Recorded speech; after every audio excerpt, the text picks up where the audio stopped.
Hello दोस्तों, हमारे YouTube channel में आपका स्वागत है। शिक्षा विभाग से जुड़ी हुई कोई भी जानकारी होती है तो हम आप तक सबसे पहले पहुंचाने का प्रयास करते हैं। एमपी में वर्ग 1 शिक्षकों का दर्द, सेकंड काउंसलिंग ना होने के कारण। और सेकंड काउंसलिंग कब होगी इसके बारे में कोई भी जानकारी नहीं है। देखिए, ये मंदसौर की न्यूज़ है। मंदसौर जो है मध्य प्रदेश का एक ज़िला है, वहाँ के न्यूज़पेपर में छप के आई है, क्योंकि अभ्यर्थी जो हैं सभी जिलों से बिलोंग करते हैं। मध्य प्रदेश के इतिहास में पहली बार शिक्षकों की दो परीक्षाएं पास करने के बाद भी हजारों शिक्षक आज सड़क पर न्याय की मांग कर रहे हैं। आखिर गलती किसकी है? मध्य प्रदेश में वर्ग 1 उच्च माध्यमिक शिक्षक भर्ती 2023 को लेकर आज हजारों वेटिंग शिक्षकों में गहरा आक्रोश व्यक्त है। इतिहास में पहली बार इस भर्ती में दो परीक्षाएं दी गई हैं, पहली पात्रता परीक्षा और दूसरी चयन परीक्षा। कुल 8,721 पदों पर भर्ती निकाली गई, लेकिन 24 में पहली काउंसलिंग के जरिए केवल 2,910 पद भरे गए, यानी आधे से भी कम पदों पर नियुक्ति दी गई। इस भर्ती में ज़्यादातर पद बैकलॉग के थे, जिसके कारण 70, 75 और 80, जहाँ तक कि 85 नंबर वाले उम्मीदवार भी वेटिंग में चल रहे हैं। इन शिक्षकों योग्य हैं, लेकिन विभाग की लापरवाही के कारण सवाल है, जब पद खाली हैं, चयनित अभ्यर्थी हैं और वेटिंग, तब उनकी वेटिंग क्लियर क्यों नहीं? अपनी मांगों को लेकर शिक्षक मुंडन करवाएंगे, खून के पत्र लिख रहे हैं, दंडवत यात्रा कर रहे हैं, लेकिन विभाग का रवैया अभी भी उदासीन बना हुआ है। सभी मंत्रियों का समर्थन भी है। देखिए, आपने यहाँ पर देखा होगा कि विभाग ने दो परीक्षाएं ली, 70 से 80, 85 अच्छे अंक लाए, तब भी क्या है, विभाग ने अभी तक सेकंड काउंसलिंग नहीं करवाई। इसके बारे में यहाँ पूरा बताया गया है।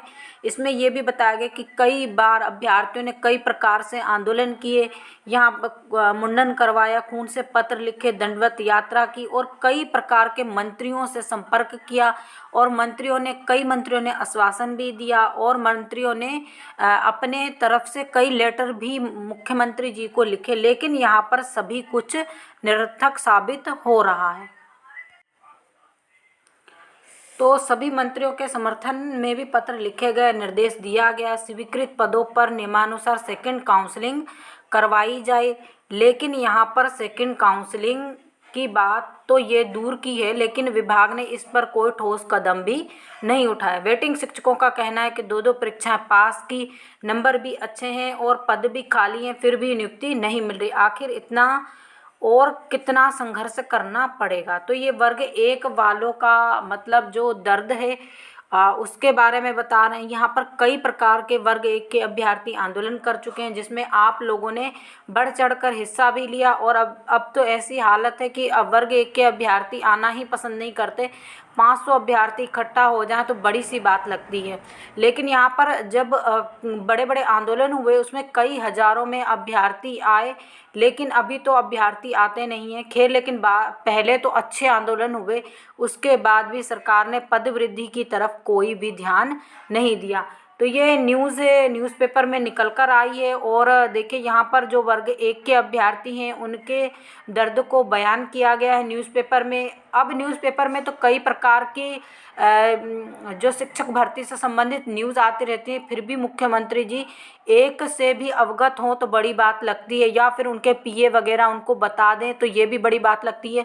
लेकिन यहाँ पर दूसरी बात, मंत्रियों के जो लेटर हैं वो जा रहे हैं, उसके बाद भी जैसे मंत्रियों के लेटर जाते हैं, मंत्री जी उनसे खुद बोलते होंगे, तब तो सरकार को सोचना चाहिए कि कुछ पद वृद्धि करें। कभी कभी तो मुझे ये लगता है मंत्री जी यहाँ से तो पत्र लिखते हैं, लेकिन वहाँ पर मंत्री जी को जब उनसे बोलना होता है, जैसे कि मुख्यमंत्री जी को अपना वक्तव्य देना होता है कि ये देखिए, ये ऐसा, वहाँ पर ऐसी समस्या आ रही, ऐसा हो रहा है, तो वहाँ पर मंत्री जी शायद ही मुख्यमंत्री जी को कोई बात बोलते होंगे। अगर बोलते होते तो अभी तक पद वृद्धि के साथ सेकंड काउंसलिंग हो जाती और इतनी प्रॉब्लम नहीं आती। ये मैं आपको पर्सनली बता रही हूँ कि ऐसा ही करते होंगे, सिर्फ यहाँ से दिखावे के लिए लेटर तो लिखते होंगे, लेकिन बाकी इनका जो एक फुल समर्थन होता है शायद वो नहीं मिलता है। तो इसी प्रकार की जानकारी के लिए आप हमसे जुड़े रहिए। ये आप तस्वीरें भी देख सकते हैं, कई प्रकार के ज्ञापन दिए और देखिए दौड़ दौड़ कर मंत्रियों को ज्ञापन दिए और उनकी गाड़ियों के पीछे अभ्यर्थी दौड़ रहे हैं। आप ये सभी तस्वीरें देख सकते हैं, छोटी छोटी सी दिखाई दे रही हैं। न्यूज़पेपर में ये भी छप के आया, शिवराज सिंह चौहान को भी ज्ञापन दिया है सब, और मुख्यमंत्री जी को ज्ञापन दिया, शिक्षा मंत्री को ज्ञापन दिया। किसको ज्ञापन नहीं दिया? ऐसा कोई मंत्री नहीं होगा जिसके आगे 2-2 3-3 बार अभ्यर्थी नहीं झुके होंगे, लेकिन फिर भी मंत्रियों ने पद वृद्धि नहीं करवाई। तो इसी प्रकार की जानकारी के लिए आप हमसे जुड़े रहिए। जो लोग हमारे चैनल पर पहली बार विजिट कर रहे हैं, प्लीज़ चैनल को सब्सक्राइब कर लीजिए। वीडियो को अधिक से अधिक लाइक कीजिए, शेयर कीजिए। Thank you.